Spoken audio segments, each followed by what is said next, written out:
Salut à tous, Kwame Sport, j'espère que vous allez bien, peu importe l'heure et l'endroit où vous regardez cette vidéo. Avant de commencer, cliquez sur like, abonnez-vous et activez la cloche de façon à être tenu au courant quand je posterai de nouvelles vidéos. Le 15 janvier dernier était la date butoir pour que l'équipe de Billy et Lele Sadio trouve un accord pour leur combat. Ça n'a pas abouti, ils ne se sont pas mis d'accord sur le lieu, les bourses, etc. Donc finalement, c'est allé en purse bid. Un purse bid, pour ceux qui ne savent pas, c'est une vente aux enchères pour savoir qui aura les droits de promotion du combat, qui va promouvoir, la personne aura le droit de décider du lieu, des bourses, etc. Bref, c'est celui qui va s'occuper du combat de A à Z. Et la vente aux enchères, le purse bid, a eu lieu le 30 janvier dernier, c'est-à-dire aujourd'hui. Et c'est Y12 qui a gagné le purse bid et le combat est officiel. Le combat entre Lele Sadio et Billy aura lieu au mois de mai 2025 à Paris. Y12 a mis à peu près 900 000 € sur la table pour pouvoir avoir le combat. Donc je pense que le combat va être soit à l'Accor Arena, soit à la Défense. Et je suis surpris, pour être honnête, je ne m'attendais vraiment pas à ce qu'un Français mette autant d'argent sur la table pour avoir ce combat. Je pensais que ce serait plutôt un Américain ou un Canadien, mais pas un Français. Parce que là, c'est vraiment, vu les bourses que les deux combattants vont toucher, c'est vraiment un combat très important et il faut absolument mettre les moyens pour que la production soit optimum. Et bah, tant mieux, hein. Finalement, il y a une date, le combat va avoir lieu, tant mieux. Le vainqueur de ce combat sera le prochain à affronter le champion UBF, qui pour l'instant est William Skull.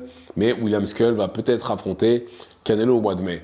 Je pense qu'on va être fixé à ce sujet dans peu de temps. Ça, je pense vraiment que Canelo va l'affronter de façon à pouvoir essayer de devenir champion contestable une deuxième fois en super middleweight. Et c'est une bonne chose qu'on ait le combat, parce que un des deux aurait pu dire non, finalement, je laisse tomber, je vais faire autre chose. Ça arrive, hein. Ou regardez la situation de Bacolé, qui lui a eu deux combattants qui ont refusé de négocier. Enfin, il y en a un qui est parti des négociations et l'autre, on ne sait même pas s'il a négocié avec lui au final. Et finalement, les deux s'affrontent. Ça aurait pu être le cas pour Billy et Lele Sadio. Au final, ça allait jusqu'au bout. Tant mieux. Maintenant, ce que je trouve dommage, c'est qu'à ce stade-là, les deux s'affrontent en France. Certes, c'est bien pour la France, ça fait un gros combat. Ils vont sûrement faire une belle carte avec le top du top en France parce qu'ils ne peuvent pas juste avoir ce combat-là en main event et que les combats avant, pardon, soient vite faits. Ils ne peuvent pas faire ça. Tous les combats doivent être bien sur cette carte. Bon, bien entendu, pas bien comme la carte du 22 en Arabie Saoudite, hein. On sait que c'est pas possible en France, mais il faut qu'il y ait pas mal de gros noms sur la carte. Les Soro, Vitu, etc. Il faut que tous les gros noms soient dessus. Bilal Jkitou, bon, je pense pas que Samaké sera dessus, mais voilà. Il faut qu'il y ait... Oui, d'ailleurs, Samaké combat au mois d'avril, donc sûr et certain, il ne sera pas là. Mais dans tous les cas, il faut qu'il y ait pas mal de gros noms sur la carte. Mais, comme j'arrête pas de le répéter, au stade où en sont Billy et Lele Sadio, ils doivent se retrouver face au monde entier, pas uniquement la France. Parce que peu importe qui gagnera ce combat, le problème c'est que la France, c'est pas un pays de la boxe. Et il n'y a qu'à regarder Billy, vu maintenant qu'il est signé chez Top Rank, je commence à voir son nom circuler sur les sites américains, etc. Mais les Sadio, non. Pourtant, quand vous regardez en termes d'accomplissement, c'est quasiment la même chose. Et ça c'est pourquoi c'est comme ça. Parce que aucun des deux n'a eu enfin, du moins, les Sadio n'a pas eu le combat qui aurait pu le mettre en avant, qui aurait pu le mettre en haut de l'affiche. Parce que je pense que ce qui sauve justement Billy, ce qui fait qu'il est dans cette situation-là, c'est le fait qu'il soit avec Top Rank. Ils doivent pousser de toutes les façons pour qu'il puisse se retrouver là où il en est. Mais de l'autre côté, Lele Sadio, malheureusement, il n'a pas la machine derrière lui comme Billy, et il n'a pas non plus le combat ou les combats qui font que le grand public le regarde. Là, est-ce que ça va être l'occasion?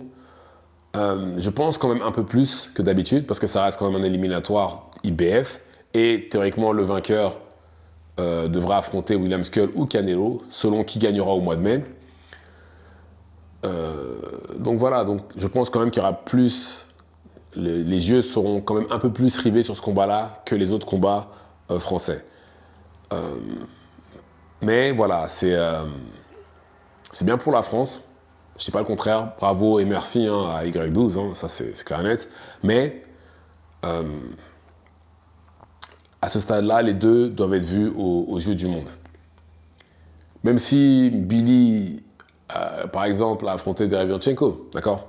Mais il allait au bout des 12 rondes avec lui, malgré que Derevyanchenko avait le bras cassé, comme j'ai dit, d'avoir 40 ans, Derevyanchenko. Il sortait peut-être de 3 défaites d'affilée, un truc dans ce genre-là. Enfin bref. Normalement, le combat était fait pour que Billy brille. Malheureusement, il n'a pas saisi sa chance et il n'a pas fait plus de bruit que ça.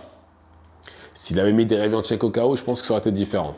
Personne ne l'a fait avant et pourtant Derevyanchenko, il a affronté Golovkin, Danny Jacobs, Munguia, etc. Il a affronté plein de monde et pourtant aucun d'entre eux n'a réussi à le mettre KO. Pareil, Bruno Suras par exemple, qui lui va affronter Munguia, je crois que c'est au mois d'avril qu'il y a un rematch, oui. Lui aussi, on parle déjà plus de lui. Pourquoi? Parce qu'il a mis KO Munguia. Il a eu une chance de briller, une. Il n'a pas loupé. Donc, je pense que c'est important que les deux soient vus aux yeux du monde, mais voilà. Pour la France, en tout cas, c'est très très bien. Maintenant, comme j'ai dit, je ne m'attends pas, ça peut être que dans une grande salle. Et j'espère vraiment qu'ils vont mettre le paquet au niveau de la promo et qu'ils vont nous faire une belle carte. Franchement, ce serait dommage qu'on ait une carte où il n'y ait que le main event qui soit intéressant. Ce serait vraiment du gâchis pour l'événement que c'est. Pour l'événement que c'est, pour le combat, pour tout ça, pour Paris, pour tout. Pour la France, ce serait vraiment dommage qu'on n'ait pas vraiment une belle affiche. Une belle affiche, une belle carte, pardon, de façon à ce qu'on puisse apprécier du début à la fin et pas seulement le dernier et l'avant-dernier combat. Parce que ça pourrait être le cas d'ailleurs. Et en tout cas, je ne savais pas qu'il y avait de l'argent comme ça dans la boxe en France. Je ne sais pas si vous vous rendez compte, il y en a qui prennent même pas ça aux États-Unis. Et pour des combats, de cette envergure-là, ne doivent même pas prendre. Il y en a qui prennent même pas 200, 300 K, alors pourtant c'est des combattants qui ont quand même un CV. Il y en a qui prennent même pas ça. Et là, c'est en France, ils vont prendre le maximum. Et franchement, tant mieux, bravo à eux. Mais bon, on verra par la suite. Mais en tout cas, on a le combat, ce sera au mois de mai 2025. Théoriquement, à mon avis, ça devrait être la semaine après Canelo Skull, parce que je pense que ça va être ça. Ça devrait être sûrement la semaine d'après. Merci, bravo à la boîte de promotion qui a payé la somme colossale de quasiment 900 000 € pour avoir ce combat. La France vous remercie. Dites-moi ce que vous en pensez dans les commentaires. Activez la cloche de façon à être tenu au courant quand je posterai de nouvelles vidéos. Et c'est tout pour moi. Ciao, ciao.